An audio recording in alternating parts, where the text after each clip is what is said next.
I don't think it's just about being young. It's more about having a young mind. Sly Stone was a musical genius who completely transformed modern music. He didn't just play funk, he invented it, blending rhythm, groove, and soul into something the world had never heard before. His sound made people move, his performances lit up stages, and his creativity inspired generations. But behind the glitter, the rhythm, and the revolutionary energy, there was a much darker side of Sly Stone that few ever witnessed. Sly was famous not only for his talent, but also for his explosive temper and legendary feuds with some of the biggest icons in the music industry. The pioneer of funk didn't just make hits, he also made enemies. Many of those he clashed with could have been his strongest allies, but instead, their relationships went up in flames. Sources who worked close to him said Sly's personality was as unpredictable as his music, brilliant one moment, chaotic the next. He was known to clash with fellow artists over creative control, pride, and pure jealousy. These weren't small misunderstandings. They were full-blown battles that left a mark on the music world forever. Today on Legend Uncovered, we're counting down the 7 musicians Sly Stone reportedly couldn't stand. Some of these rivalries broke lifelong friendships. Others derailed careers, and one was so intense, people are still talking about it decades later.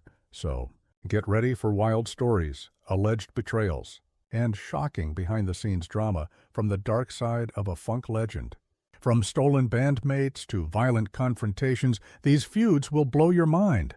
Let's dive right in. 7. Barry Gordy at number 7 is Barry Gordy, the legendary founder of Motown Records. You might assume two music powerhouses like Sly Stone and Barry Gordy would respect each other. But according to insiders, the truth was far more complicated. Their egos clashed, and things reportedly turned ugly very fast. Barry Gordy had built the Motown empire with precision, polished songs, tight control, and a family-friendly image. Sly Stone, meanwhile, was wild, unpredictable, and broke every rule of conventional music. Allegedly, Barry saw Sly as a threat, someone who could shake up the clean Motown brand. Rumors say he dismissed Sly's sound as too raw and too chaotic for mainstream audiences. The real spark came at an industry award show in the late 1960s, when witnesses say the two had a heated confrontation backstage. Barry allegedly told Sly his band would never reach Motown's level of success. Sly fired back, accusing Motown of being manufactured and soulless. The argument grew so tense that security had to step in. After that night, Sly reportedly swore never to collaborate with anyone from Motown again. He even told his bandmates that Barry represented everything wrong with the music business. Barry, in turn, supposedly banned Sly's name from being mentioned at Motown headquarters. What began as professional rivalry turned into personal resentment, two men fighting for the crown of black music, neither willing to share it. 6. George Clinton at number 6. We have George Clinton, the brilliant mind behind Parliament Funkadelic. This rivalry was pure dynamite because both men claimed to be the true king of funk. Sources say Sly Stone despised George Clinton, seeing him not as a competitor, but as an imitator. The feud reportedly began in the early 1970s, when Parliament Funkadelic started gaining huge popularity. Sly allegedly felt that George was copying his style, the wild stage energy, the psychedelic flair, even his musical direction. Insiders claimed that Sly called George a cheap imitation and accused him of stealing his sound. Things escalated when rumors spread that George Clinton had tried to recruit members from Sly's band. That, for Sly, was the ultimate betrayal. The two reportedly faced off at a music festival, and the argument nearly turned physical. After that, they couldn't even be in the same room. At award shows, they ignored each other. Sly once even walked out of a venue when he learned that George was performing. The funk world divided into two camps, Sly's fans and George's fans, and neither side would give an inch. Their rivalry lasted for years, fueled by ego, pride, and the struggle to rule the kingdom of funk. 5. James Brown at number 5 is none other than James Brown, the godfather of soul. This feud stunned the industry because both Sly Stone and James Brown were pioneers, legends who changed black music forever. But according to people close to them, these two couldn't stand each other. The tension reportedly began over who deserved more credit for shaping the sound of funk and soul.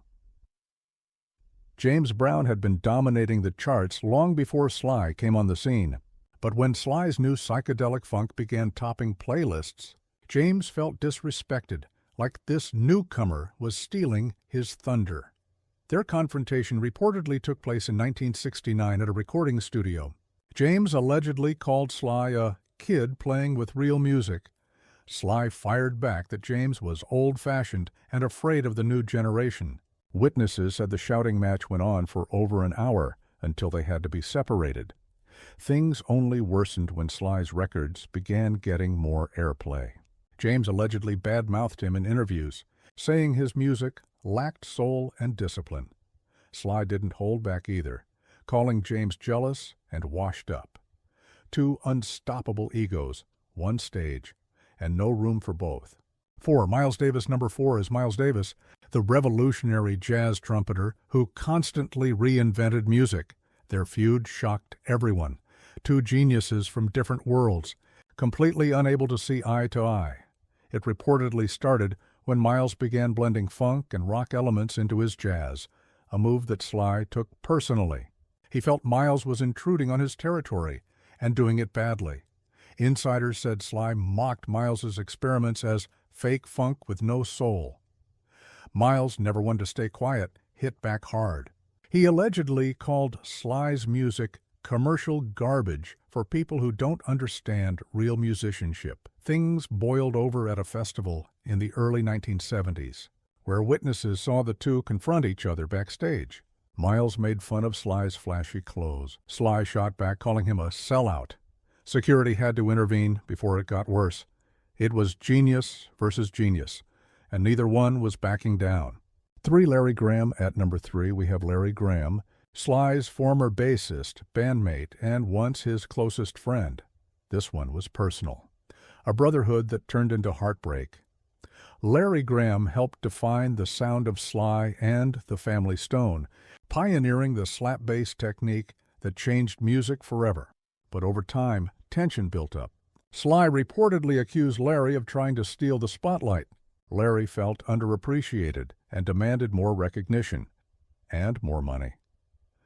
The breaking point came when Larry asked for a larger share of profits and songwriting credit. Sly refused, telling him he was replaceable. The argument turned into a screaming match, and Larry walked out, for good. He went on to form Graham Central Station, and from that point, the mudslinging began. Sly allegedly told people Larry was jealous and weak. Larry hit back in interviews, saying Sly was impossible to work with and treated his band like servants. Former bandmates said this betrayal destroyed Sly emotionally. Their friendship never recovered. 2. Jimi Hendrix. At number 2 is Jimi Hendrix, the greatest guitarist who ever lived.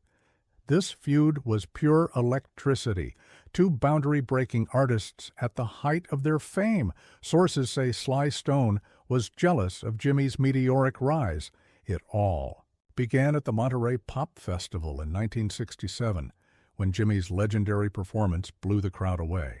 Sly reportedly felt overshadowed, convinced that his own band deserved that attention. To make matters worse, Jimi started dating women Sly was reportedly interested in.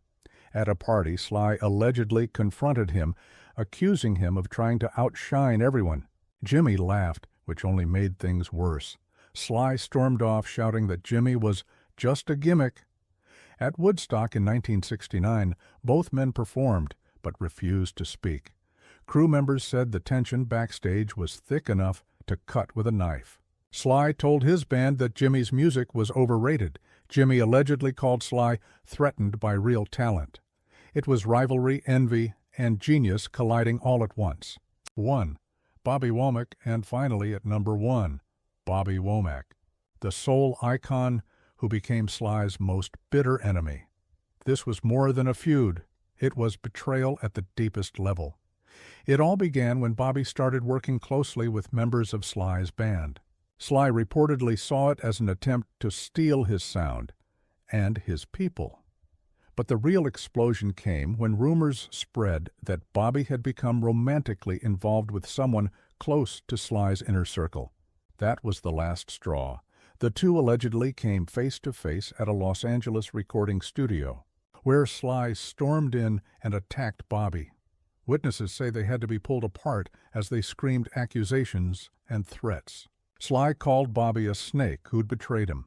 Bobby fired back, saying Sly was paranoid and out of control. Their friendship and their lives were never the same again. Please don't forget to subscribe and hit the bell icon.